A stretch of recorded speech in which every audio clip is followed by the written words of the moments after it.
लाडकी बहीण योजना या योजनेच्या संदर्भात अत्यंत महत्त्वाचे तुम्हाला जे अपडेट्स जे आहे या चॅनलवर मी देण्याचा प्रयत्न करीत आहे। लक्षात ठेवा, जर तुम्ही चॅनलला सबस्क्राइब केले नसेल, व्हिडिओला लाईक केले नसेल तर व्हिडिओला आणि चॅनलला लाईक आणि सबस्क्राइब करायचं आहे। सर्वात महत्त्वाचा आजच्या या व्हिडिओमध्ये आपण जे जाणून घेणार आहोत ते म्हणजे लाडकी बहीण या योजनेची लाभार्थ्यांची यादी आलेली आहे का।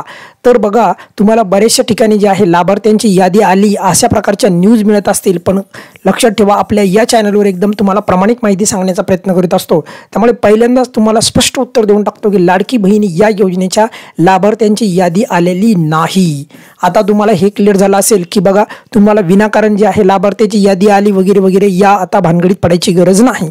आता राहिला मुद्दा की अत्यंत महत्त्वाचा मुद्दा, तो म्हणजे काय की जर मग लाभार्थ्यांची यादी आली नाही तर मग आम्हाला कसं कळणार की आम्ही लाभार्थी आहेत की नाही लाडकी बहीण योजनेचा। तर लक्षात ठेवा, तुम्ही जर लाभार्थी आहात का तर हे कसं चेक करायचं, तर साधा सिंपल आहे की हे कसं कळणार तुम्हाला की तर त्यासाठी तुम्हाला वेबसाईटवर जायचं आहे लाडकी बहीण योजनेच्या, आणि तिथे जाऊन तुम्हाला तुमच्या फॉर्मचं स्टेटस काय आहे हे चेक करायचं आहे। आणि जर समजा तुम्ही ज्या वेळेस तिथे जात असता तिथे तुम्हाला तुमच्या फॉर्मच्या स्टेटसमध्ये अशा प्रकारे अप्रूव्ड अशा प्रकारे जर दिसलं तर समजायचं तुम्ही लाभार्थी आहात। अप्रूव्ड म्हणजे काय, मंजूर, म्हणजे तुमचा फॉर्म शासनाद्वारे मंजूर केलेला आहे, म्हणजेच तुम्ही लाडकी बहीण या योजनेचे काय आहात तर लाभार्थी आहात। सर्वात महत्त्वाचं म्हणजे तुम्ही जर वेबसाईटहून जर अशा प्रकारचा फॉर्म भरला असेल तरच तुम्हाला लाडकी बहीण योजनेचं फॉर्मचं स्टेटस पाहता येईल।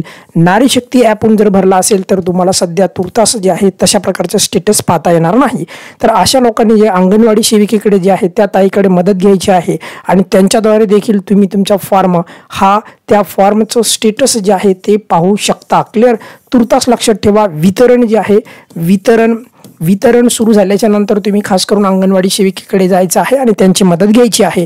पण तुर्तास एवढं मात्र तुम्हाला मी क्लिअर केलं आहे या व्हिडिओमध्ये की कुठल्याही प्रकारची जी आहे यादी म्हणजे लाभार्थ्यांची यादी आलेली नाही। त्यामुळे यादी आली का लाभार्थ्यांची यासाठी तुम्हाला आता कुठल्याही प्रकारची तुमच्या मनामध्ये जे आहे प्रश्नचिन्ह राहता कामा नाही। क्लिअर, तर यादी आलेली नाही हे तुम्हाला मी स्पष्टपणे या व्हिडिओच्या माध्यमातून सांगितलेलं आहे। लक्षात ठेवा, अशाच प्रकारच्या तुम्हाला जर अपडेट्स हव्या असतील या योजनेच्या बाबतीत तर नक्की आपल्या चॅनलला तुम्ही सबस्क्राईब करा। येणाऱ्या वेळेमध्ये तुम्हाला या योजनेच्या सोबतच इतर योजनेची देखील माहिती सांगितल्या जाईल। धन्यवाद।